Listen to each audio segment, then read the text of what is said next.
प्रदेश की बात में आप सभी का हार्दिक स्वागत, अभिनंदन, नमस्कार। मैं हूं जयवीर पुंडीर और आप देख रहे हैं हिमालय दर्पण। आज मेरे साथ पैनल में कई सारे लोग जुड़े हैं। डॉक्टर प्रतिमा सिंह हैं कांग्रेस से, पीसी थपलियाल जी हैं राजनीतिक विश्लेषक, मुजीब नैथानी जी हैं राजनीतिक विश्लेषक, कमलेश रमन जी हैं भारतीय जनता पार्टी से प्रवक्ता, और उमा सिसोदिया जी भी हमारे साथ में जुड़ी है। आप सभी का बहुत बहुत स्वागत करते हैं कार्यक्रम में। और आज का विषय जो है वो आधी आबादी को लेकर है कि महिला आरक्षण राजनीतिक दलों पर क्या पड़ेगा भारी, ये सवाल भी है। जिस तरीके से बात चल रही है महिला आरक्षण को लेकर, उसी को मद्देनजर रखते हुए आज ये कार्यक्रम हम कर रहे हैं। इस पर चर्चा करेंगे, उत्तराखंड के परिप्रेक्ष्य में हम बात करेंगे। तो सबसे पहले मैं शुरुआत करूंगा डॉक्टर प्रतिमा जी से। क्या महिला आरक्षण राजनीतिक दलों पर, मतलब उसमें कांग्रेस भी है, सभी दल हैं, क्या ये भारी पड़ने वाला है? क्योंकि मांग तो उठेगी कि भैया हमें आरक्षण चाहिए, 33% की बात हो रही है, जबकि बिल तो पास हो चुका, कानून भी बन चुका, नहीं दिया जा रहा है। अब आपका क्या कहना है, क्या महिलाएं ज्यादा डिमांडिंग होंगी इसमें?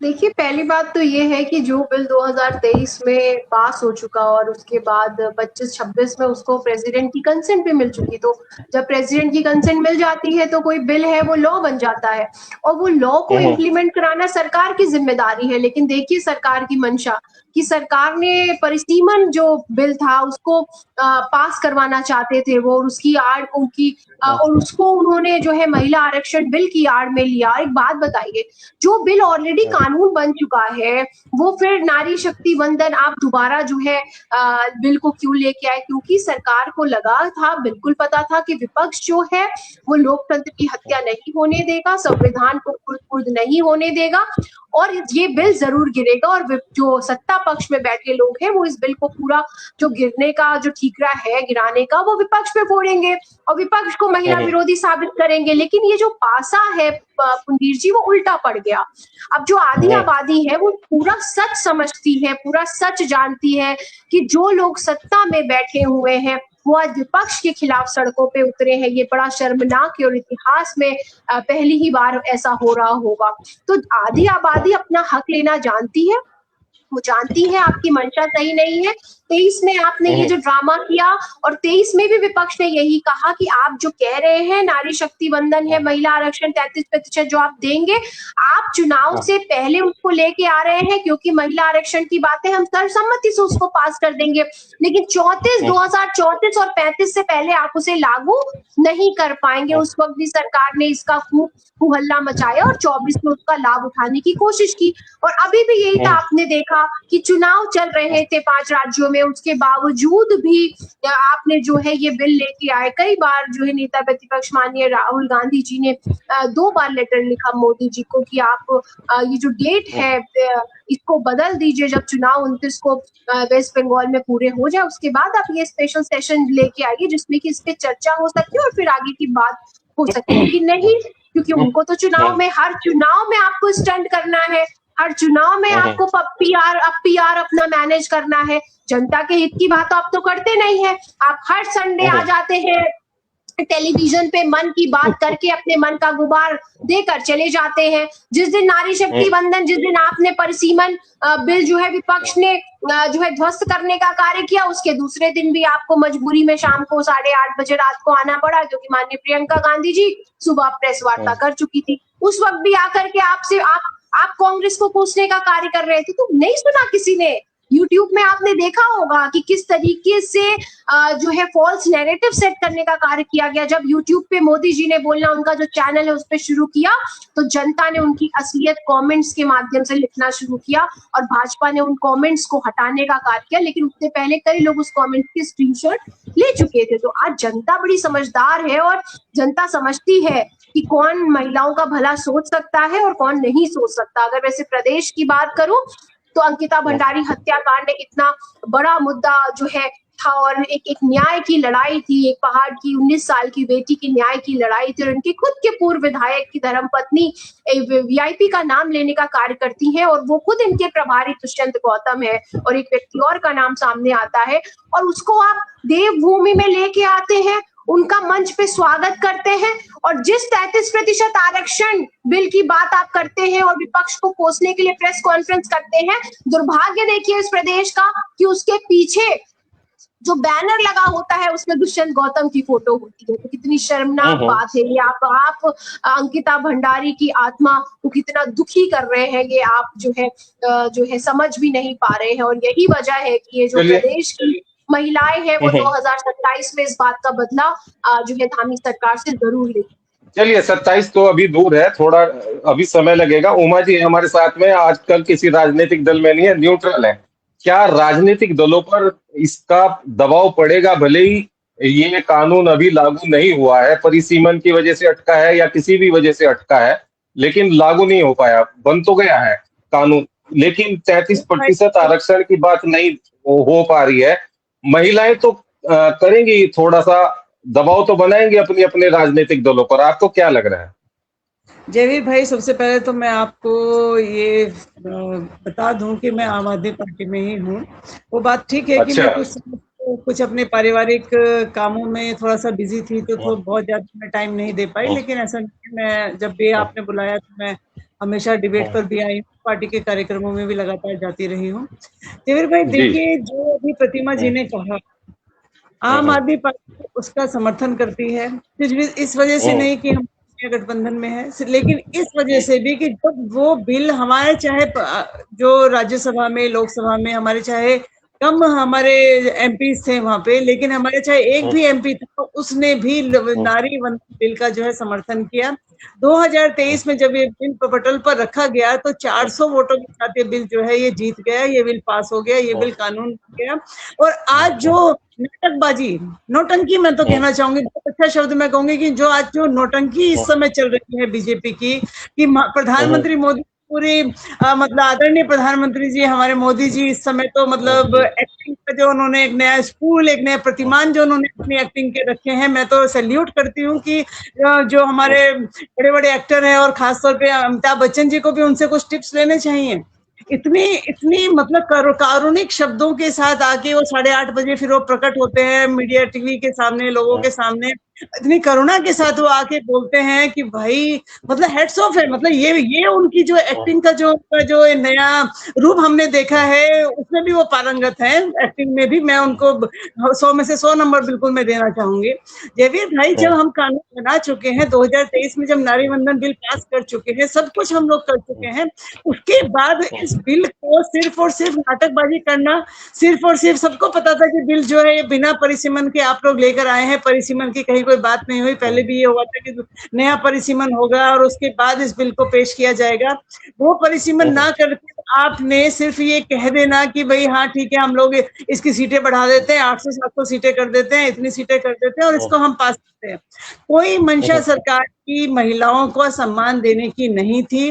और कितनी पितृसत्तात्मक सोच है, कितनी बड़ी पितृसत्तात्मक सोच है, पैट्रियार्की की हदें हैं इस बिल में, कि आपने महिलाओं के लिए अलग से सीटें बढ़ाकर उनको कर दिया कि भाई ठीक है, हम तो रहेंगे, हम पुरुष तो रहेंगे पूरी 550 सीटों पे, जो लगभग 550 सीटें हैं, हम तो पुरुष उस पर रहेंगे, लेकिन महिलाओं को आरक्षण देना ना, एक काम करो सीट बढ़ा दो और महिलाओं को आरक्षण दे दो। कितनी शर्मनाक सोच है इस समय सरकार की। मैं तो हैरान हूँ इस पितृसत्तात्मक सोच पर कि आपने महिलाओं को आरक्षण देने के लिए सीटें बढ़वा दी। अगर आप सच में वाकई में देना चाहते थे तो हमारे भाइयों को ये सामने आकर कहना चाहिए कि जो इस समय मौजूदा जो हमारी सीटें हैं लोकसभा में, इन सीटों पर हम लोग आरक्षण करते हैं, जबकि आप उसको लागू कर चुके 2023 में। तब प्रधानमंत्री मोदी जी ने 56 इंच का सीना दिखाते हुए जनता के सामने ये कहा था कि देखो जी, हमने इतना बड़ा बिल पास करा दिया, हमने अपनी महिला शक्ति को इतना बड़ा सम्मान दे दिया, और आज वही मोदी जी आकर कह रहे हैं कि बिल पास नहीं हुआ। मेरे को समझ में नहीं आता कि इतना कॉन्ट्रडिक्शन कैसे इनके बयानों में होता है। जयवीर भाई, सरकार सिर्फ इसको चुनावी मुद्दा बनाना चाहती है, जनता को बरगलाने का प्रयास करती है, लेकिन वो नहीं जानते कि जनता, और खास तौर पे जो इस समय हमारी युवा जनता, देश की जो युवा जनता है, वर्ल्ड की सबसे बड़ी युवा आबादी जो इस समय हिंदुस्तान में है, वो जनता सोशल मीडिया के माध्यम से इन सारी जो जितने भी आप एक्टिंग कर लीजिए, जितना भी आप जनता को आके आप बताने की कोशिश कर दी, जितना भी आप मेकअप कर लीजिए, कभी गोरे हो जाइए, कभी काले हो जाइए, जनता बहुत आसानी से सब कुछ देख रही है। आप तो तमिलनाडु में जाते हैं, आप फाउंडेशन थोड़ा ज्यादा लगा लेते हैं, आप बंगाल में जाते हैं तो फाउंडेशन कम हो जाता है, कल वो कश्मीर में जाएंगे तो बिल्कुल ही अंग्रेज हो जाएंगे। तो ये सब जनता देख रही है, बच्चे देख रहे हैं, जेंजिस बिल्कुल देख रही है। और बीजेपी को समझना चाहिए कि ये झूठ और ये जो सब नाटकबाजी है ना, ये बहुत दिनों तक चलने वाली नहीं है। आपको ग्राउंड पर आकर काम करना पड़ेगा और ग्राउंड पर आकर आपको हमारे 50% आबादी महिला आबादी है, इनको आपको आरक्षण देना पड़ेगा। अदरवाइज ये आप बोलते रहिए, कोई इससे कोई खास फर्क पड़ने वाला जनता को समझ में आ जाए। ठीक है, आपने अपनी बात रखी। हमारे साथ कमलेश रमन जी भी है भारतीय जनता पार्टी से। आपका क्या कहना है? देखिए, दबाव तो बनेगा, भले ही अभी लागू हुआ या नहीं हुआ, 33% आरक्षण की बात है। हमारे साथ पैनल में 2 लोग और हैं, मुजिब नैतानी जी हैं, राजनीतिक विश्लेषक, और पीसी थपलियाल जी हैं, जो क्षेत्रीय नेता हैं और यहाँ के एक तरीके से जब से उत्तराखंड बना है और लड़ाई से लेकर अब तक वो देख रहे हैं, राजनीति को समझ रखते हैं, तो उनके भी विचार लेंगे। आप थोड़ा सा बताइए कमलेश रमन जी, किस तरीके से देख रहे हैं? जिस तरीके से विपक्ष के 2 नेत्री हैं, उन्होंने बात रखी है, बोलिए आप बताइए क्या आपका कहना है इसमें। जयवीर जी, सबसे पहले तो मैं आपका धन्यवाद करूंगी। मेरी आवाज आ रही है साहब? जी आ रही है। आपका धन्यवाद है कि आपने सबसे पहले जो है हमारी महिला नेत्रियों को बोलने का मौका दिया, और बहुत अच्छी बात है। लेकिन आपने सवाल क्या किया था हमारी नेत्रियों से, ये भी आपको पता होगा। आपने सवाल क्या किया था?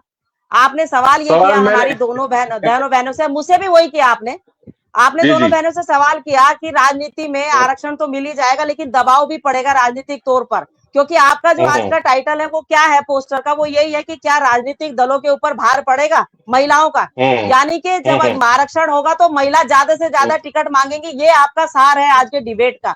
और दोनों बहनों ने जवाब हमारी क्या दिया? उन्होंने पूरा का पूरा सिर्फ मोदी को कोस, मोदी को कोस, मोदी को कोस, बस खाली मोदी को कोसो। उन्होंने ये नहीं बताया कि वाकई हम भी कभी नंबर हमारा भी आएगा, हमें भी हमारी पार्टी टिकट देगी और हम चुनाव लड़ेंगे। हमारी मातृशक्ति ज्यादा से ज्यादा महिलाएं आगे आएंगी, लोकसभा और विधानसभा में पहुंचेंगी, तो अपने अपने क्षेत्रों का प्रतिनिधित्व करेंगी। तो जाहिर सी बात है कि इस आरक्षण से फर्क पड़ेगा। जयवीर जी, क्यों नहीं पड़ेगा फर्क? देखिए, जब महिलाओं को कोई अधिकार मिलता है, घर के अंदर भी जब महिला एक मुखिया के रूप में चलती है, जब तक पुरुष के हाथ में रहता है वो तो घर नहीं चला पाते ना, लेकिन एक होम मिनिस्ट्री किसके पास होती है? हमारी मातृशक्ति के पास। तो जब वो घर बेहतर चला सकती है और ऑफिसों में अपना काम बेहतर कर सकती है, क्योंकि हमारे पास तो हमारी टीचर भी बैठी है, तो जाहिर सी बात है वो बच्चों को पढ़ाने का काम भी बेहतर करती है। तो जाहिर सी बात है कि राजनीति के तौर पर जब उसे टिकट मिलेगा, आरक्षण के तहत मिले या उसकी काबिलियत पे मिले, या आरक्षण से पहले हमारी राजनीतिक दल सब मातृशक्ति को टिकट दे दें, इच्छा शक्ति होनी चाहिए, है ना। अब तो वो बहुत बेहतर अपना प्रतिनिधित्व अपने अपने क्षेत्र का कर सकती है, क्योंकि एक ये पहल कोई आज की पहल नहीं है, क्योंकि मातृशक्ति आज से नहीं मांग रही है इस आरक्षण को। ये पुरुष प्रधान है हमारा देश, क्योंकि यहाँ पर पुरुषों की ज्यादा चलती है, क्योंकि वो घर का मुखिया है। घर में से जब वो मुखिया है बाहर निकलता है, कमा के लाते हैं, तो जाहिर सी बात है कि पुरुष प्रधान का हमारे देश के ऊपर या हमारे घर के ऊपर आधे से ज्यादा अधिकार होता है। मातृशक्ति को तो केवल एक कहा गया है कि भाई आप जो है या तो घर में आप देख लीजिए, क्योंकि आप दुर्गा का रूप है, लक्ष्मी का रूप है, आपको हम पूजते भी हैं, आपको हम मानते भी हैं, आपको सम्मान भी देते हैं। लेकिन सम्मान हमारे तभी दे पाएंगे सारे राजनीतिक दल जब हम मातृशक्ति को आगे बढ़ा करके लोकसभा और विधानसभा में पहुंचने का रास्ता क्लियर करेंगे। और ये तभी संभव होगा जब हम आपस में मिल करके, क्योंकि हमें मिलना पड़ेगा। चाहते तो सब है महिलाओं को आरक्षण मिले, ऐसा तो नहीं है कि कोई ये कह रहा हो कि आरक्षण ना मिले, चाहते सब है, मनसा सबकी वही है, स्पष्ट है कि मिलना चाहिए। और मातृशक्ति क्यों नहीं लड़ेगी अपने अपने राजनीतिक अपने संगठनों से? बिल्कुल लड़ेगी, वो तो बिल्कुल कहेगी कि भाई आरक्षण देने में क्या आपत्ति है, क्या दिक्कत है, और लड़ना भी चाहिए, बात भी करनी चाहिए, क्योंकि आज बात महिलाओं के अधिकार की है। राजनीति से ऊपर हमें उठना पड़ेगा, क्योंकि अगर हम राजनीति से ऊपर नहीं उठ पाए तो मुझे लगता है कि कभी हमें आरक्षण नहीं मिलेगा, कभी महिला हमारी नेतृत्व नहीं कर पाएंगी। फिर तो हम हर बार पुरुषों के जो एक मोहताज होते हैं ना टिकट के लिए, सब जानते हैं कि हमें तरले मिन्नतें करनी पड़ती हैं, अपना बायोडाटा ले लेके भागना पड़ता है, भाई जी भाई जी भाई साहब भाई साहब भाई साहब भाई साहब करके चलना पड़ता है। तुम फलाने ग्रुप की हो, तुम्हारा मैं नाम नहीं दे सकता, तुम्हारे पास पैसा नहीं है, तुम्हारा नाम हम नहीं दे सकते, तुम्हारे पास ये काबिलियत नहीं है, तुम्हारे पास ये योग्यता नहीं है। तो ये बहुत सारी ऐसी चीजें हैं जो खत्म हो जाएंगी जब हमें आरक्षण मिलेगा जयवीर जी। तो आज हमारी मातृशक्ति का जो मान सम्मान है वो तभी बढ़ेगा। अब एक 10 सेकंड और लूंगी खाली, ज्यादा नहीं। अब देखिए, ठीक है, विपक्ष ने अपना विरोध किया, जताया, कोई बात नहीं, जो उनका कर्तव्य था वो उन्होंने किया। देखिए, केवल विपक्ष के अंदर एक डर था, वो डर ये था कि ये बिल पास हो गया तो मोदी जी का नाम हो जाएगा। सिर्फ ये डर था कि भारतीय जनता पार्टी का नाम हो जाएगा, इसलिए इस बिल को गिराना है किसी भी कीमत पे, महिलाओं के चाहे आत्मसम्मान को ठेस पहुंचा करके, चाहे महिलाओं के बिल को गिरा करके। तो जाहिर सी बात है कि इस तरह का उनका कदम उठ गया। लेकिन आज कहीं ना कहीं वो भी देख रहे होंगे कि महिलाएं, बिल्कुल आज नहीं मिलेगा तो 34-35 में मिल जाएगा, मिलेगा तो जरूर। आज नहीं मिलेगा तो 34-35 में मिल जाएगा, लेकिन अगर पक्ष हो जाता तो 29 मिल जाता। ठीक है, आपको 34-35 तक का इंतजार है। जी, आपने जो टिकट लेने का जो प्रोसेस बताया, उसका जो दर्द आपका है वो मैं बिल्कुल महसूस करती हूँ कि इस समाज में हम जो पितृसत्तात्मक, मैंने बोला है, देखिए पितृसत्तात्मक हमारा समाज है, घर से वो पितृसत्ता शुरू हो जाती है और वो पार्टी के संगठनों में भी होती है। ठीक है, आप बार बार कहते हैं कि महिलाओं को टिकट देने में गुरेज किया जाता है और महिलाओं को आरक्षण मिलेगा तो सबको चुनाव लड़ने का जो है मौका मिलेगा और महिलाएं ज्यादा से ज्यादा संख्या में विधानसभा लोकसभा पहुंचेंगी। कमलेश जी, हम भी यही कह रहे हैं, प्रतिमा जी यही कह रही है, आप भी यही कह रहे हैं, हम तीनों एक सुर में एक ही बात कह रहे हैं कि आरक्षण लागू होना चाहिए। और आप तो इस समय सत्ताधारी है, मैं तो आपसे अपील करती हूँ, आप अपनी पार्टी को बोलिए ना कि आरक्षण लागू कर दे, हम तो बिल्कुल आपके साथ खड़े हैं। 400 मैं ये पूछ रही हूँ आपसे, मैं ये पूछ रही हूँ कि आरक्षण की मजबूरी क्यों है? ये तो सारे राजनीतिक दल दे सकते हैं, दे दे, क्या दिक्कत है? आम आदमी पार्टी भी दे दे, कांग्रेस भी दे दे, भारतीय जनता पार्टी भी दे दे, संगठन भी तो देते हैं ना अपने आप। जो हमारे 8-10 टिकट मिलते हैं वो भी तो बिना आरक्षण के मिलते हैं हमें, महिलाओं को जो लोकसभा विधानसभा में पहुंचती है हमारी महिलाएं। तो जाहिर सी आरक्षण की क्या मजबूरी है? ठीक है, जी, ठीक है। प्रतिमा सिंह कुछ कहना चाह रही है जी, प्रतिमा जी कहना चाह रही है, प्रतिमा जी नहीं जरूरी है अब महिला ने देखिए बिल्कुल। और मजबूरी क्या है? देखिए, मजबूरी की बात यह है कि आप अपना अधिकार तो मांग रहे हैं, लेकिन आप नैतिकता की उम्मीद, रिस्पॉन्सिबिलिटी की उम्मीद पुरुष प्रधान समाज से नहीं कर सकते। पॉलिटिकल से ऊपर अगर हम उठे तो आरक्षण की मांग सिर्फ इसलिए है क्योंकि जहां नियम होंगे, जहां कानून होगा, वहां पे पॉलिटिकल पार्टी को भी एग्री होना पड़ेगा। जब हमारे लिए सीट रिजर्व है 33%, तो उसको हमें उनको देना ही पड़ेगा। ये महत्वपूर्ण मुद्दा है। और दूसरी बात है कि जो है हमने महिला आरक्षण बिल का विरोध बिल्कुल नहीं किया, और ये कहना बिल्कुल गलत है, क्योंकि जो बिल ऑलरेडी कानून में तब्दील हो चुका है वो पुनः क्यों आया लोकसभा में, ये बहुत बड़ा प्रश्न है।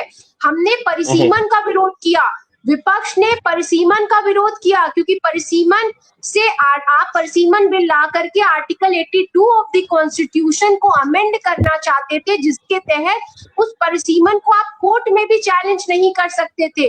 संघीय ढांचे पे ये बहुत बड़ा एक कुठाराघात करने का कार्य जो है विपक्ष कर रहा था, हत्या करने का कार्य कर रहा था विपक्ष ने, इसलिए इसे गिराया। प्रियंका गांधी जी और राहुल गांधी जी या अखिलेश यादव जी या केजरीवाल जी, इन्होंने जो मुस्कुराया और ये जो खुश हुए, जिसका भाजपा ने बड़ा ताना बाना बनाया, उन्होंने यही कहा कि हाँ, हम उत्सव मना रहे हैं, और कोई गुरेज नहीं था उन्हें बोलने में। लोकतंत्र की हत्या होने से बची है, इसलिए हम उत्सव मना रहे हैं, नहीं तो 82 आर्टिकल जयवीर जी 10 सेकंड दीजिएगा। महत्वपूर्ण अनुच्छेद है संविधान का, जिसके साथ हम छेड़खानी नहीं कर सकते। तो ये ना कहे कि विपक्ष महिला आरक्षण बिल का विरोध कर रहा था, विपक्ष परिसीमन बिल का विरोध कर रहा था। और एक बात और मैं आपको बता दूं, उस परिसीमन बिल में किसी ने अगर पढ़ा है यहाँ पर, तो कहीं भी ये जिक्र तक नहीं था कि 50% जो सीट है या 1.5 गुनी जो सीट है वो हम करने का कार्य करेंगे। ये समझ कि जो, हाँ बिल्कुल दे दीजिएगा 10 सेकेंड। यहाँ पे किसी कमलेश जी को भी शायद ये नहीं आइडिया है कि अगर परिसीमन बिल को लागू हम कर देते, पास करा देते, आप समझ नहीं सकते कि बड़े और छोटे छोटे जो हमारे राज्य हैं, अगर मैं हिमालयी राज्यों की बात करूं, हम कितने पिछड़ जाते रिप्रेजेंटेशन से, इसका आइडिया नहीं है। इसीलिए इस बिल का विरोध किया गया। नॉर्थ और साउथ की एक जो खाई है उसको गहरी करने की साजिश थी, इस देश को बांटने की साजिश थी। तो इस देश को बंटने से रोकने का कार्य जो है विपक्षी दलों ने किया है और हमें उस पर गर्व है। और जो कानून बन चुका है उसको लागू कर दिया खुद इनकी मंत्री रेखा आर्या जी ने। आप देखिए रेखा आर्या जी ने पोस्टर लगाया ना, रेखा आर्या जी ने कहा हो गया भाई, हो गया। एग्री हम कांग्रेस के, हम एग्री है। देखिए 10 सेकंड दीजिएगा, ज्यादा नहीं। देखिए 1976 में जिस समय कांग्रेस की सरकार थी, इन्होंने 20 साल के लिए फ्रीज कर दिया था कि बस अब इसके बाद कोई परिसीमन नहीं होगा 20 साल तक के लिए। तो जाहिर सी बात है, तो यही जो एक डर था राहुल गांधी जी के अंदर कि अगर ये परिसीमन हो गया तो कहीं ऐसा ना हो कि भाजपा ही आ जाए, फिर हमारे 20 साल तक हम तो बाहर हो जाएंगे सत्ता से। ये जो डर था। और दूसरा 10 सेकंड और दीजिएगा, 1 सेकंड, बहस का विषय नहीं है। दूसरा अभी जो इन्होंने कहा कि नॉर्थ और साउथ, 1 मिनट प्रतिमा जी, अरे प्रतिमा जी रुक जाइए, 1 सेकंड रुक जाइए। जो इन्होंने कहा कि नाउ तो जो हमारे साउथ और नॉर्थ को जो है नुकसान हो जाता, हमने पहले ही स्पष्ट कर दिया था कि किसी भी राज्य को नहीं होगा, हमें 50% वहां पर हमारी बढ़ोतरी होगी। हमारी उत्तराखंड की 5 सीटों से 8 सीटें हो रही थी, 8 सीटें हो रही थी। लेकिन बात वही है कि चोर की दाढ़ी में तिनका, अब कांग्रेस की दाढ़ी में तिनका था। कांग्रेस तो पहले ही काले दिल की थी। तो जाहिर सी बात है कि ये देश की आधी आबादी पर भरोसा नहीं करते। इनके पास महिलाएं नहीं बची, कार्यकर्ता नहीं बचे। ये है, जनता भी आप पे भरोसा नहीं करेगी आने वाले चुनाव में। आप देखिएगा, आप 27 में देखिएगा कि धामी जी जब यूसीसी कानून इस प्रदेश में लेके आ सकते हैं जो कि नेशनल मुद्दा है, तो धामी जी विधानसभा से 33% आरक्षण बिल क्यों नहीं पास करा सकते? आरक्षण के मोहताज रहना, सिर्फ आरक्षण के मोहताज रहना आप लोग, बाकी अपने आप कुछ मत करना। आरक्षण मिलेगा तब देना। हम पुरुष प्रधान समाज में हैं, हम आरक्षण के मोहताज हैं, हमें इसको कहने में कोई गुरेज नहीं है। और हम तो महिला आरक्षण की बात कर रहे हैं। हम तो कह रहे हैं कि मोहताज है तो हम मोहताज हैं, हमें कोई गणेश गोजाल जी ने अपनी सीट छोड़ने के लिए बोला है, तो हम कह रहे हैं गणेश गोजाल जी अपनी सीट छोड़ दें, तो पहल करें ना गणेश गोजाल।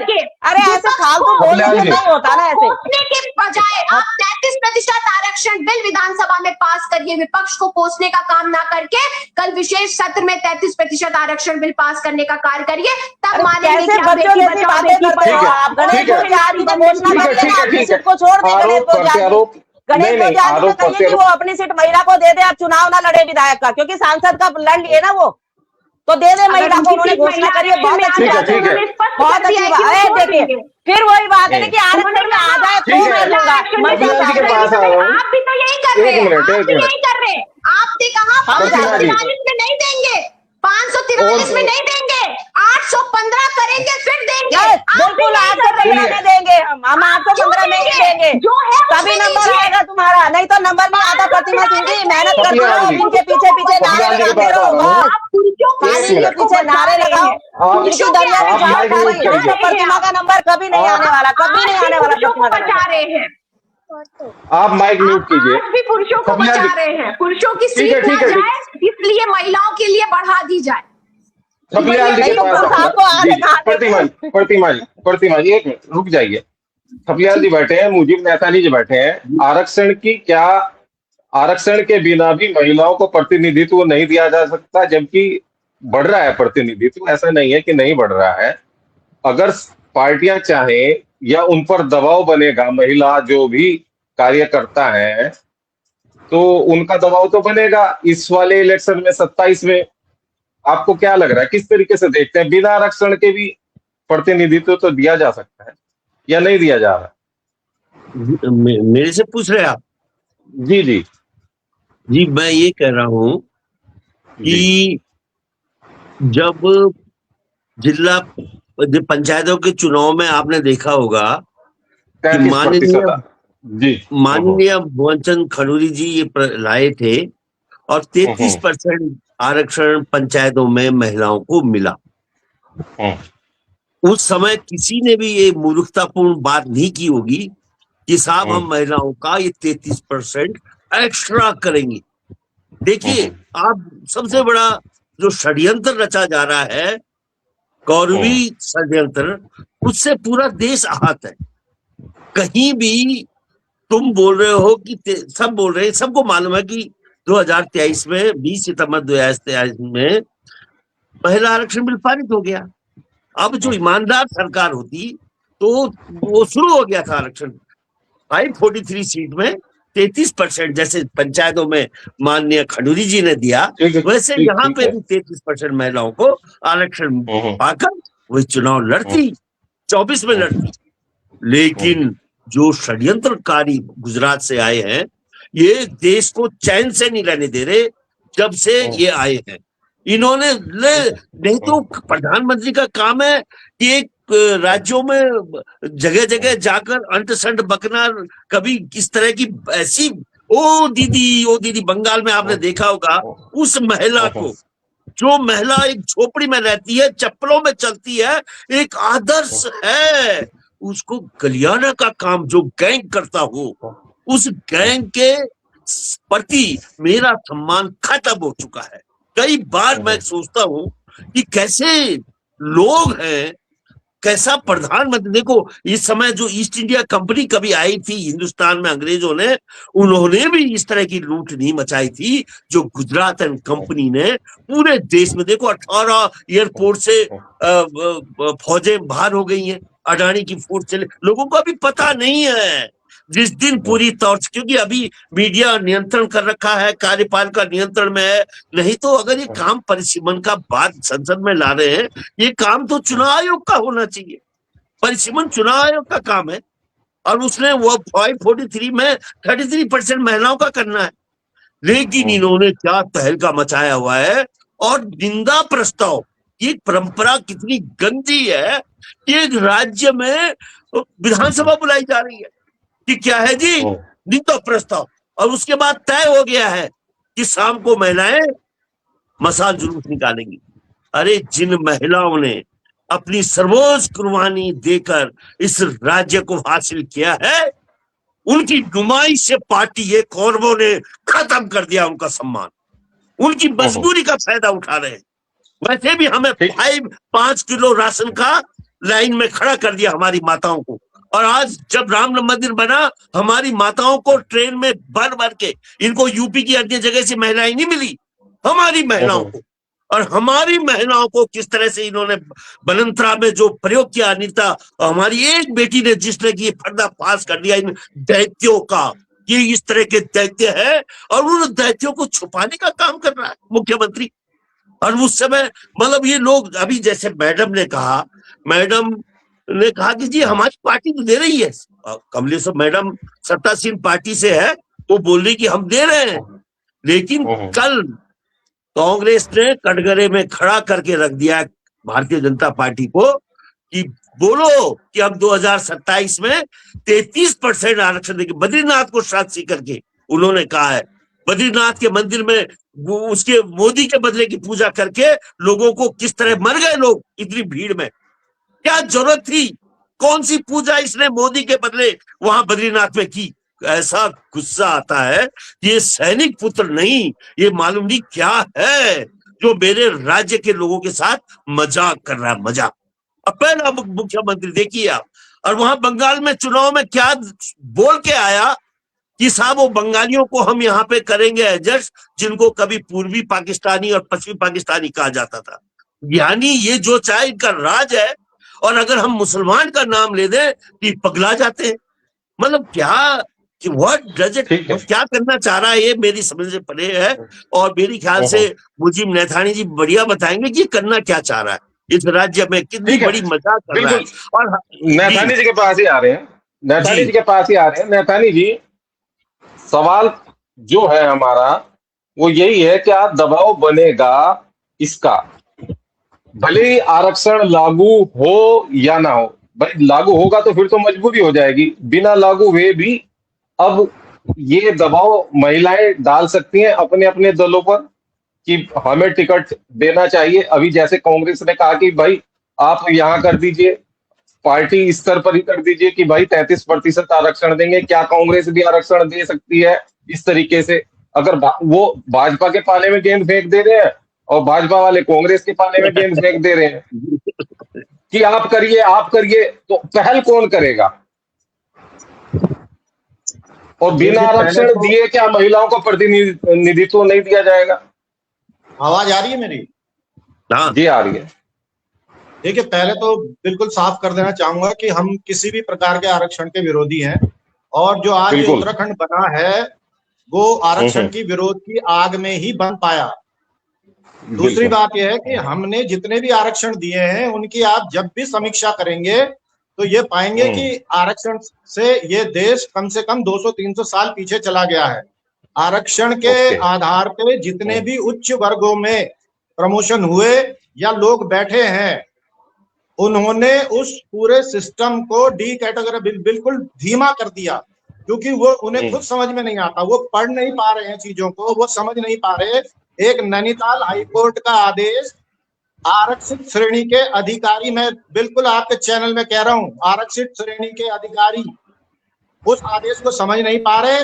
परसों एक अन्य अधिकारी आए थे, उन्होंने एक नजर में पढ़ लिया, समझ लिया, उन्होंने कहा इसमें क्या परेशानी है। स्थिति यह है कि आप जो है आरक्षण क्यों पाना चाहते हैं, क्यों नहीं कहते कि देखिए अगर आरक्षण से लाभ होता तो फौज में क्यों नहीं दे देते आप आरक्षण? फौज में तो महिलाओं को भी आरक्षण नहीं है। तो और फौज में महिलाओं को आज की डेट में फाइटर जेट चला रही हैं, फौज में आज उनको जो युद्धक जो आर्टिलरी होती है वहां इस्तेमाल किया जा रहा है और उन्होंने अपनी योग्यता दिखाई है वहां पे। तो वो कौन, कहने का मतलब ये है कि योग्यता ही आधार होना चाहिए। हाँ, योग्यता ही आधार है। और अभी आपको किसी भी चीज में विकास करना है तो आपको योग्य लोगों को आगे लाना पड़ेगा, उसके लिए तो कंपटीशन ही है। अगर आपको आरक्षण के थ्रू कोई भी चीज लाओगे, आप स्पून फीडेड लाओगे, तो स्पून फीडेड ने कभी कोई जिंदगी में कामयाबी हासिल नहीं की है। आज राहुल गांधी को पप्पू बोला जाता है, उसके जो बयान आते हैं वो हम भी समझते हैं कि वो इलॉजिकल बयान दे रहे हैं, क्योंकि वो स्पून फीडेड वहां पहुंचा दिए गए हैं, वो भी एक आरक्षण है। और वो खुद राजनीति को उतना पसंद नहीं करते, उनकी एक मजबूरी है कि उन्हें उनके परिवार को, अगर वो रहेंगे नहीं तो उनके परिवार को भी सफर करना पड़ेगा, ये एक राजनीतिक मजबूरी है, इसलिए वो हैं, वो भी एक आरक्षण है। और वो आप इस बात को समझ सकते हैं कि ऐसे आरक्षण जिसमें कि आदमी खुद ना चाहे वहां पहुंच जाए तो वो बहुत सारी चीजें खराब भी कर देता, ज्यादातर यही होता है। आप एक दो उदाहरण दे सकते हैं, वो नहीं। जहां तक इस देश में महिलाओं की बात है, जितना इस देश में महिलाओं को आगे बढ़ने का मौका दिया गया, मुझे नहीं लगता कि पूरे विश्व में कहीं भी दिया गया हो। इसमें यूपी जैसे बड़े देश में सुरुचिता कृपलानी उस जमाने में मुख्यमंत्री हो गई जब बड़े बड़े लोग, बड़े बड़े नेता सपने नहीं देखा करते थे मुख्यमंत्रियों के। उस जमाने में सुरुचिता कृपलानी मुख्यमंत्री हो गई थी। मायावती इतनी धाकड़ मुख्यमंत्री रही, उसने तो कोई आरक्षण नहीं मांगा था ना। वो मायावती मुख्यमंत्री आरक्षण के बल पे बनी, वो अपनी योग्यता के बल पे बनी, है ना। जयललिता किस पे बल पे बनी? वो अपनी योग्यता के बल पे बनी। इंदिरा गांधी के खिलाफ तो पूरे कांग्रेस हो रखी थी, उसने पूरे देश में प्रधानमंत्री पद पे दोबारा भी इमरजेंसी के बाद भी, जबकि पूरी दुनिया उसके खिलाफ हो गई थी, तब भी वो बन के आई ना, है ना। तो ये चीज जो महिलाएं इस तरीके से रोती हैं कि आरक्षण मिलेगा तो आगे बढ़ेगा, आरक्षण जिन जिन लोगों को दिया गया है उनकी आप लिस्ट निकाल के देख लो। महिलाओं के बारे में यहाँ से 2 महिला सांसद हैं, एक राज्यसभा में है, एक लोकसभा में। आप ये देखिए कि आप बता दीजिए, हम तो कह रहे हैं दोनों ही आरक्षित श्रेणी से गए हुए। आज तक उन्होंने महिलाओं के लिए कभी कुछ बोल दिया हो संसद में? आप बता दीजिए, संसद में बोल पा रही हैं दोनों महिलाएं। तो आरक्षण के अलावा अगर कोई आदमी अपने योग्यता से जाएगा तो उसे पता है कि उसे क्या करना है और वही कर पाएगा, इस देश को भविष्य देगा। और मैं तो कहता हूं कि उत्तराखंड में जिसमें सवर्णों की आबादी 80% है, जहां जब 50 से ऊपर प्रतिशत आरक्षण दिया जा रहा है, जिसमें नाकाबिल लोग जो है हमारे ऊपर आ रहे हैं, तो हमारे बच्चों को जो फ्रस्ट्रेशन आ रहा है उसको कौन रोकेगा? वो सबसे ज्यादा उसमें जो नुकसान उठाना है उस बच्चे की माता को उठाना है, जो ये देखती है कि मेरा लड़का योग्य है और इसकी नौकरी नहीं लग पा रही क्योंकि आरक्षण वाला ले गया इसकी नौकरी। वो माता जो रोती है ना, खून के आंसू, वो इस आरक्षण की वजह से रोती है। और केवल राजनीति में महिलाओं आरक्षण का, अब नेतानी जी तो बिल्कुल ठान के आए हैं कि बस आज महिलाओं के खिलाफ ही बोलना है, जो हो जाएगा। नहीं, महिला के खिलाफ, महिला विरोधी नहीं है मैडम। आप बोल लीजिए, मुझे कोई फर्क नहीं पड़ता उस बात से। हम आरक्षण के विरोधी थे, नहीं, वो दिख रहा है, वो दिख रहा है, आपकी भाषा शैली से दिख रहा है कि आपको कोई फर्क नहीं राज्य पड़ता। बनाया। मैडम आंदोलन में खड़े होते आपको दिखता, हमारे साथ हम खड़े थे, हम खड़े थे, आप नहीं खड़े थे, हम खड़े थे, हमने डंडे भी खाए हैं भाई जी। क्या बात कर रहे हैं आप? आरक्षण का विरोध नहीं हमने था, डंडे क्या खाए था? हैं, हम जितने बैठे हैं ना सब थे यहाँ पर आंदोलन में, पर हमने आपको नहीं देखा यहाँ घंटाघर पे डंडे खाते हुए। कैसी बातें करें? महिलाओं ने बनाया इस उत्तराखंड को, आपने नहीं बनाया। वो कोटद्वार से है, कोटद्वार पे सबने आंदोलन नहीं किया है ना, कोटद्वार पे सबने आंदोलन नहीं किया। कोड़ी से आंदोलन चला तो महिलाओं ने नहीं बनाया इस उत्तराखंड को, महिलाओं ने नहीं बनाया क्या? महिलाओं का बलिदान कुछ है ही नहीं उत्तराखंड के लिए क्या? चलिए चलिए ठीक है, ठीक है। अभी नेता नहीं आ रहा हूँ, नेता नहीं। कुंडीर जी, जो राज्य आंदोलनकारियों ने आरक्षण लिया उसका क्या हुआ? उस आरक्षण से किसका भला हुआ? राज्य मतलब आप प्रधानमंत्री कह रहे हैं, उनके जो सवाल है, नहीं क्या भला हुआ इस प्रदेश में? आप बताइए। उनके सवाल ये है, एक राज्यसभा सांसद है, एक लोकसभा सांसद है महिला, उनके कार्य को लेकर भी वो सवाल खड़े कर रहे हैं कि क्या वो ये कह रहे हैं कि वो नाकाबिल है, वो नाकाबिल है, बस बन गई ऐसी सिफारिश पे। इनका कहने का मतलब यही है। तो फिर नेथानी जी क्यों नहीं बन गए? उमा जी या कमलेश प्रतिमा जी क्यों नहीं बन गई?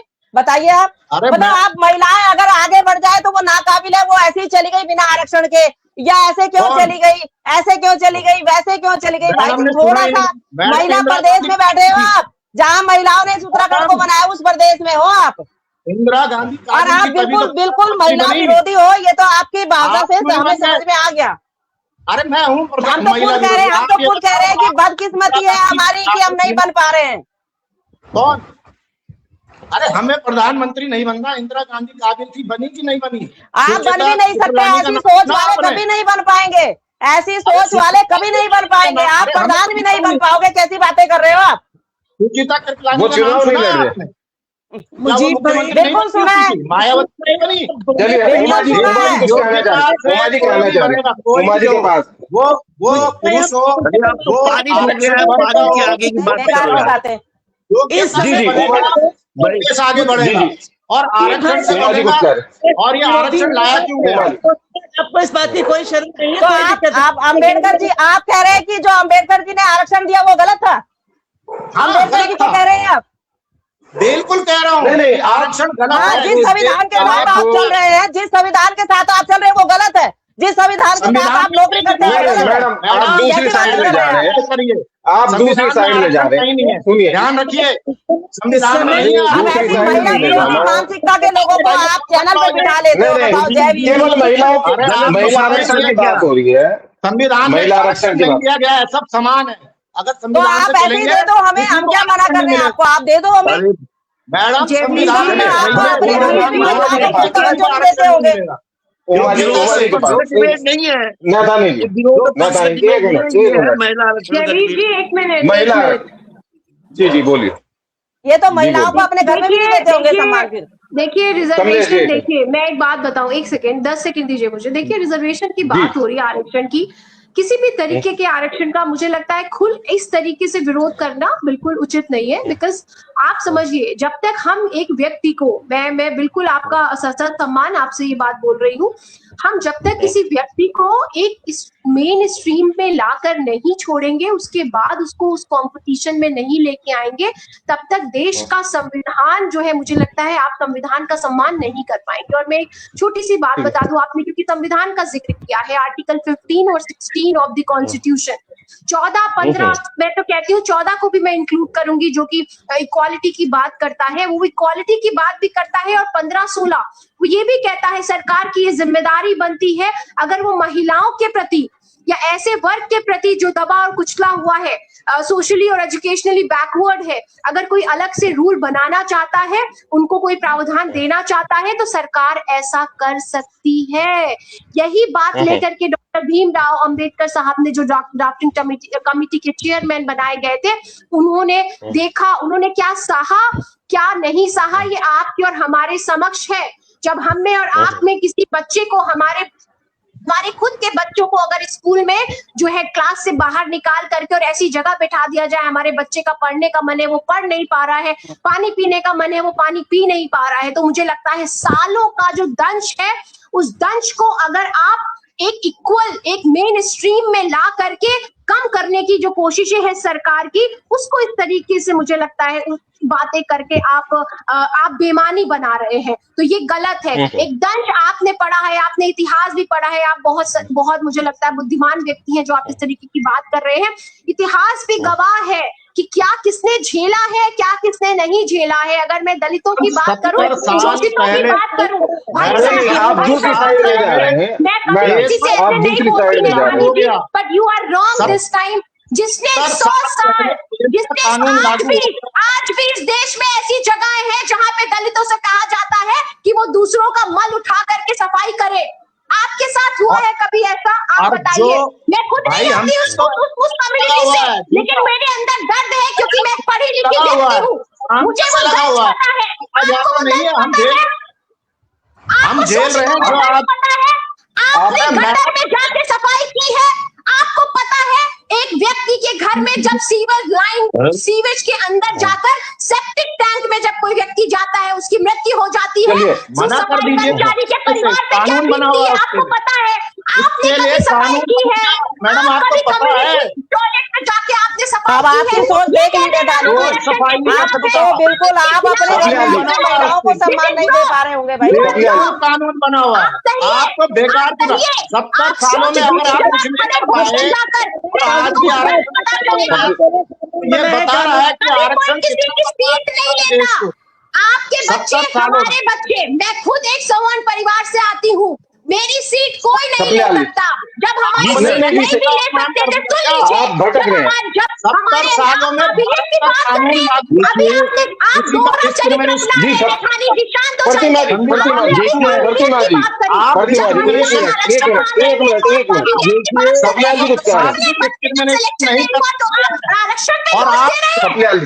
अरे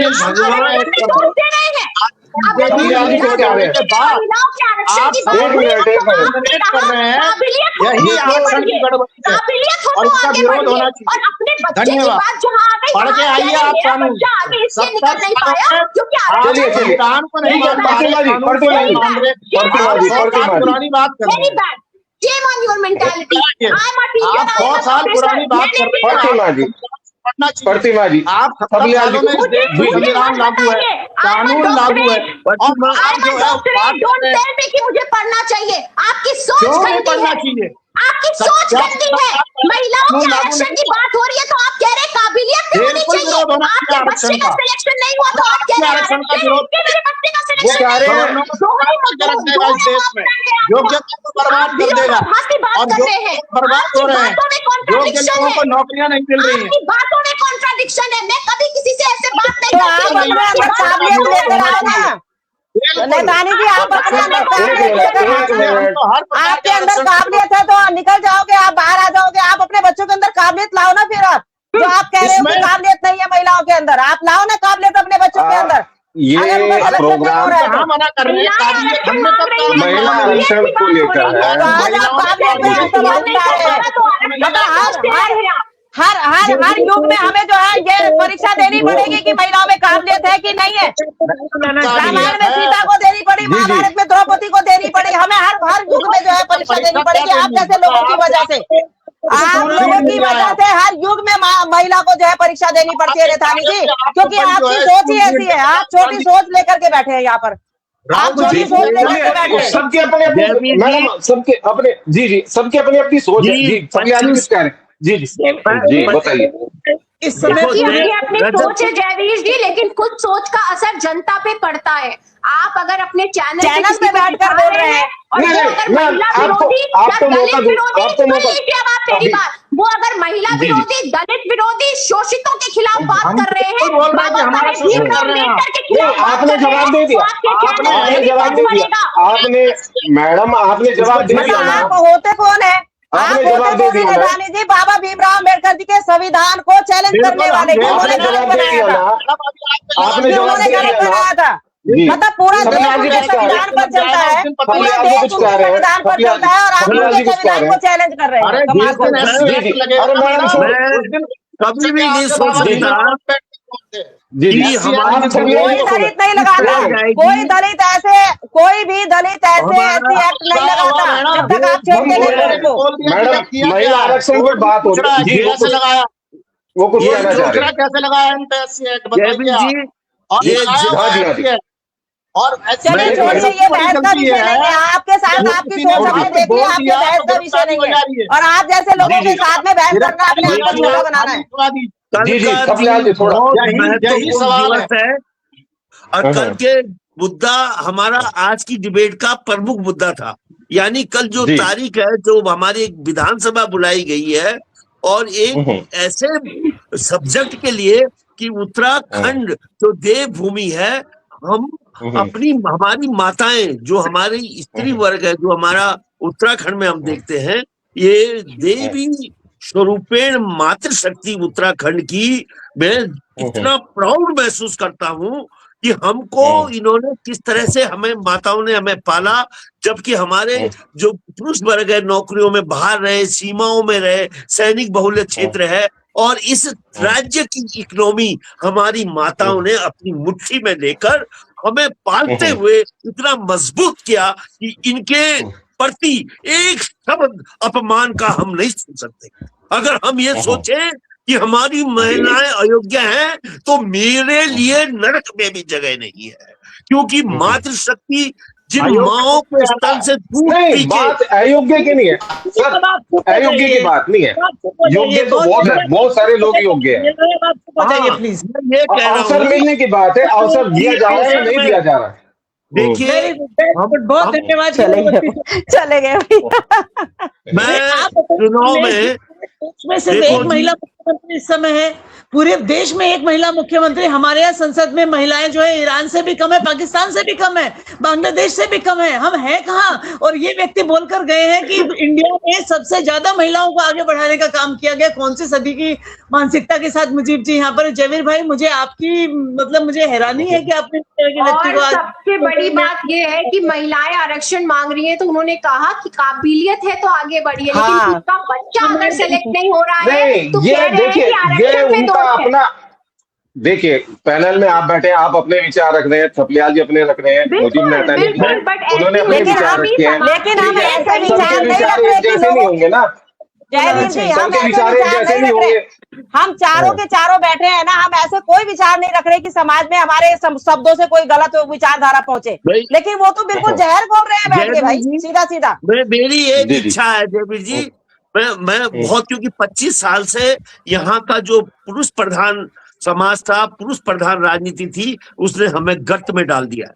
इसलिए मेरे को खुशी हो रही है कि मैं जगह जगह जा रहा हूँ कि हमारी माता शक्ति से हाथ जोड़ के निवेदन करता हूँ कि आप मजबूती से आगे आइए, क्योंकि हमने किस तरह से चुनाव का स्वरूप कर दिया, शराब का सेवन, किस तरह के धन बल का प्रयोग, कितना ऐसा आतंकी चुनाव बना दिया कि वास्तव में अगर मातृशक्ति को अगर आरक्षण नहीं मिलेगा तो इन राक्षसों से, इन बेईमानों से नहीं जीत सकती हो।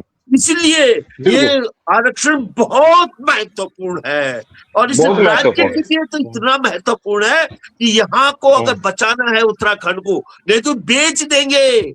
ये जितने लोग हैं आज मेरे देखते देखते, चाहे किसी भी जमात का नेता हो, वो अरबपति खरबपति बन गया है, वो माफियाओं का दोस्त बन गया है, वो बन गया कि हमने देखा होगा कि एक बार अभी कुंवर प्रणब ने एक सवाल उठाया था कि हम बंबई गए थे, दोनों पार्टियां के लोग थे, भाजपा के, कांग्रेस के, जब गणेश गोजाल उनको एक डांस बार रिजॉर्ट में ले गया। तो कहने का मतलब ये है कि इनका स्वरूप एक जैसा है।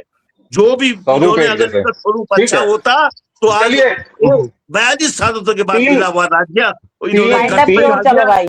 जी मातृशक्ति को आगे आना होगा। ठीक है, कांग्रेस से, भाजपा से और आम आदमी पार्टी से, तीनों हैं हमारे साथ।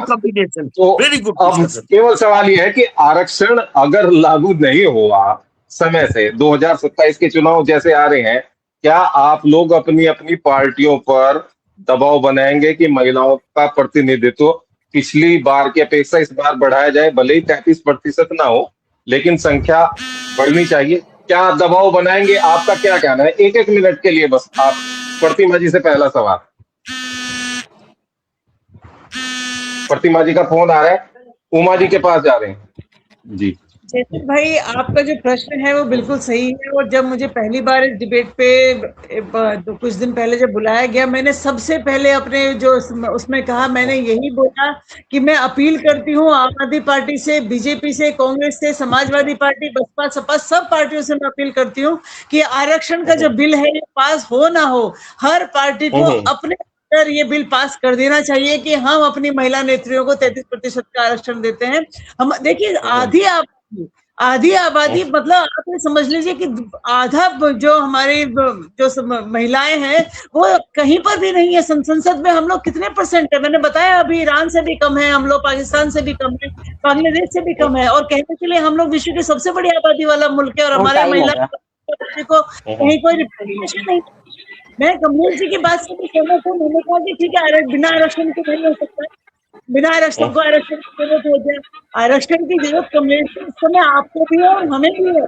आपने खुद उससे पहले कहा कि पुरुषों के पीछे बायोडाटा उठा के घूमना पड़ता है, और वो कहते हैं आपके पास पैसे नहीं है, आपके पास लोग नहीं है। या कमलेश जी ये बोले कि आप शराब नहीं पिला सकती हैं, आप वो सारे हथकंडे नहीं अपना सकती जो एक पुरुष राजनेता अपना सकता है, महिला राजनेता नहीं वो हथकंडे नहीं अपना सकती। तो कहीं ना कहीं अगर क्राइटेरिया वो है टिकट देने का, तो महिलाएं उसमें बिल्कुल पीछे पिछड़ जाएंगी, 100% पिछड़ जाएंगी। हम नहीं किसी को शराब की बोतलें ला के दे सकते हैं। हम अपनी मेहनत से, कमलेश जी मैं आपको पर्सनली जानती हूँ, मैं आपकी मेहनत मैंने देखी है, प्रतिमा जी आपकी मेहनत मैंने देखी है। मैं आज पार्टी के प्लेटफॉर्म से ऊपर उठ के बात करती हूँ। कमलेश जी आपने पिछली बार अपनी पार्टी से टिकट की मांग करी, क्या आप में क्या कमी थी जो आपको टिकट नहीं दिया गया? क्या आप मेहनत में कमी थी? क्या आपने समाज में निकलने में आपकी कमी थी? क्या जो समाज में आपकी पहचान है क्या उसमें कमी थी? नहीं थी।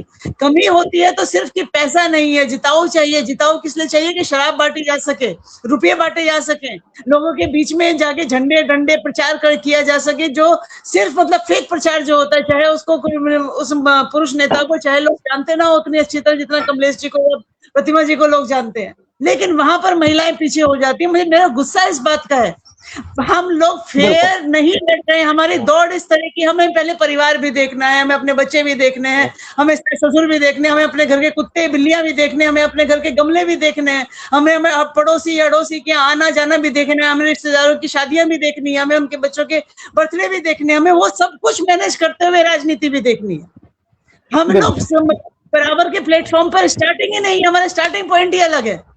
पुरुष को क्या करना है? 6 बजे भी उठ के वो तो अपनी पत्नी को बोलता है, लाओ जी चाय बनाके दो, मुझे फलाने प्रोग्राम में जाना है। मैं गलत बोल रही हूँ तो आप मुझे टोकिए। बिल्कुल हम जयवीर भाई, हमें इतना कुछ मैनेज करते हुए जो महिलाएं राजनीति में है, मैं हर महिला को सैल्यूट करती हूँ। सब कुछ मैनेज करते हुए महिलाएं जो है राजनीति में आकर इस देश के लिए, समाज के लिए कुछ करना चाहती हैं, तो वहां पर कुछ इस तरह के पुरुष है जो ये कहते हैं कि आप में काबिलियत ही नहीं है। पूरे देश में सिर्फ एक महिला मुख्यमंत्री है, सिर्फ एक महिला मुख्यमंत्री, यानी कि हमारी महिलाओं में काबिलियत नाम की चीज ही नहीं है। अरे हम लोग कहाँ से उठ के आए? हमें पहले अपने घर का खाना भी बनाना पड़ता है, सुबह का नाश्ता बनाना पड़ता है, उसके बाद प्रोग्राम में जाना पड़ता है।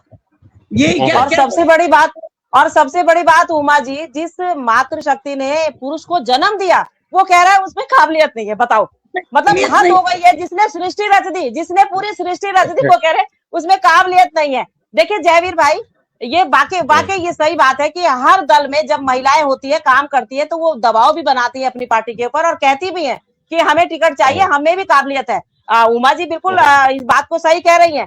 देखिए जब हम टिकट मांगते हैं तो पुरुष प्रधान जो है वो एक पुरुष के लिए खड़ा हो जाता है पूरा साथ में कि नहीं इसमें काबिलियत है, लेकिन कुछ कमी हमें हो जाती है कि वहां पर हमारी महिलाएं एक साथ खड़ी होकर नहीं कहती कि हमारी इस महिला में काबिलियत है, यहाँ पर हमारी कमी आ जाती है। दूसरा, पुरुष कभी नहीं चाहता कि ये महिला मेरे सिर के ऊपर बैठ के विधायक बन जाए या ये अपने कोई निर्णय खुद में ले पाए।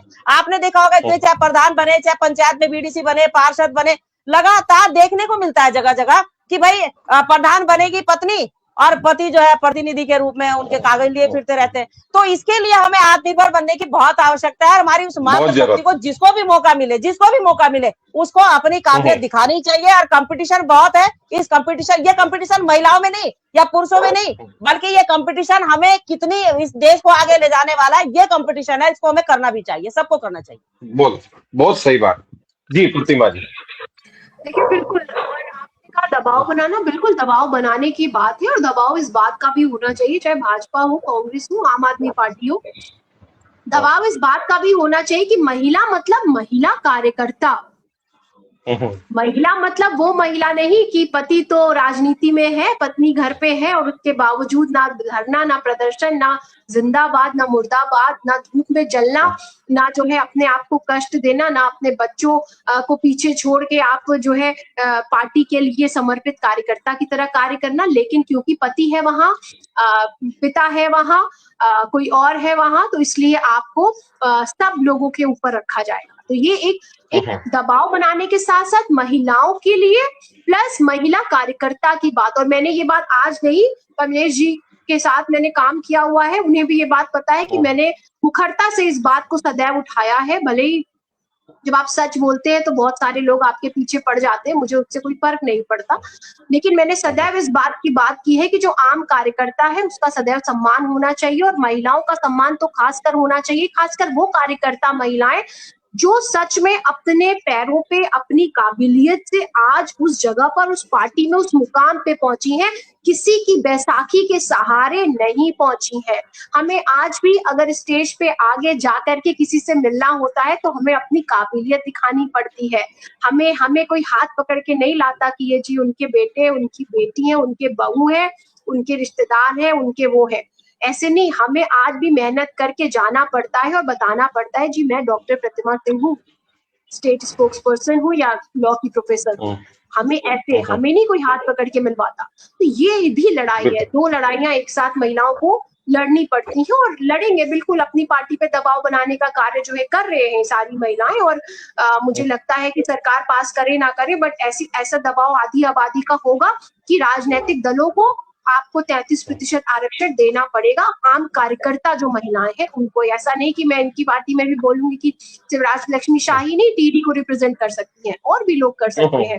हमारे यहाँ भी सिर्फ कुछ महिलाएं नहीं कॉन्स्टिट्यूएंसी को रिप्रेजेंट कर सकती हैं, आम महिलाएं भी कर सकती हैं। सही बात है। छपलियाल जी, 1 मिनट में आपने सबकी बात सुन ली, बहुत अच्छे से जो समस्या है वो भी सामने आ गई है कि भाई महिलाओं के साथ में समस्याएं क्या आती है, किस तरीके से उन्हें फेस करना पड़ता है, और फिर धन बल की भी जैसे जरूरत है, वो सोचते हैं कि इतना पैसा नहीं लगा पाएंगे इलेक्शन में।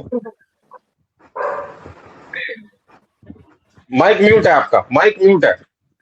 हमारी सबसे बड़ी समस्या ये रहती है कि देखो, हम निश्चित रूप से पूर्व सैनिकों ने ये तय किया है कि हम जो पार्टी 2027 में 33% आरक्षण नहीं देगी उसके खिलाफ हम सड़कों पे दौड़ेंगे। हमें वोट नहीं लेनी, हम उस पार्टी का मतलब इतनी गाली देंगे जो 33%, बिकॉज इस समय सारे उसके फेवर में बने हुए हैं। दूसरी बात में, हाँ, सब फेवर में बने हैं, लेकिन देने को तैयार कोई नहीं है। हम करेंगे उनको नंगा, घोषणा कोई नहीं कर रहा। हाँ, करेंगे, अब देखते रहना। अभी आप, हम कल से ही, कल भी हम विधानसभा घेरने का काम कर रहे हैं और ये कह रहे हैं कि कसम खाए, बद्रीनाथ की कसम दे रहे हैं मुख्यमंत्री को कि 2027 में तू 33% आरक्षण देगा कि नहीं देगा। एक दूसरी चीज है कि जितनी पार्टियां हैं, पार्टियों में जो महिलाएं हैं उनमें एकजुटता नहीं रहती, ये मुझे दुख है। बस ये मैं देखा है, अगर 5 महिलाएं, प्रोमिनेंट महिलाएं कांग्रेस में है इस समय, तो 5 की 5 एक दूसरे की दुश्मन है। इसी तरह से मैंने यहाँ भी देखा भाजपा में कि वो एक दूसरे, ये जो चीज है ये इनहेरेंट सच्चाई है, ये बिल्कुल ये सच्चाई है, लेकिन हम इसको दूर करने की कोशिश कर रहे हैं। हम ये चाह रहे हैं कि पार्टियां अगर एक मिशन के साथ आगे बढ़े, और हम मातृशक्ति को, मैं जब हम कल जंतर मंतर पे गए अंकिता के उसमें, तो वहां महिला मंच की महिलाएं थी, और हमारा मुख्यमंत्री गया तो हेमा मालिनी को मिल रहा। तो दुख होता है हमें कि हमें इस तरह से बड़ा मशक्कत करनी पड़ी हमें जंतर मंतर के अंदर घुसने की। जयवीर जी 9-3 हो गए, खामोश हो चुका है ये। जी जंतर मंतर खामोश हो गया है इस हिटलर शासन में। खाना भी बनाना है। जी, ठीक है।